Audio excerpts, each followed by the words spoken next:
Sebuah rekaman tank Ukraina yang terbakar dan dipenuhi kepulan asap tebal ramai beredar di Telegram pada Sabtu 25 Februari 2023. Dalam keterangan unggahan disebutkan tank Ukraina dihancurkan oleh tembakan ATGM ke arah Ukledar.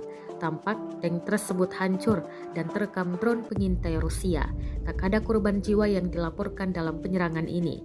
Rekamannya pun menuai berbagai komentar dari warganet. Presiden Rusia Vladimir Putin membela operasi militer khusus yang diperintahkannya pada 24 Februari 2022.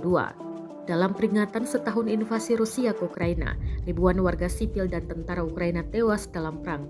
Perang Rusia-Ukraina juga meningkatkan ketegangan antara Rusia dan Barat ke titik tertinggi sepanjang masa.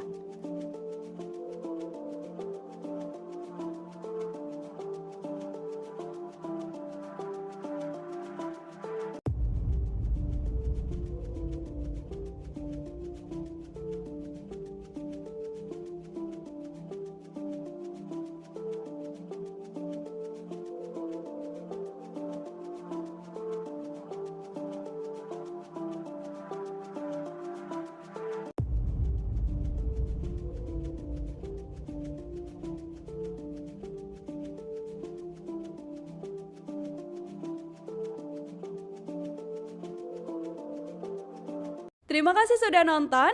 Jangan lupa like, subscribe, dan share ya.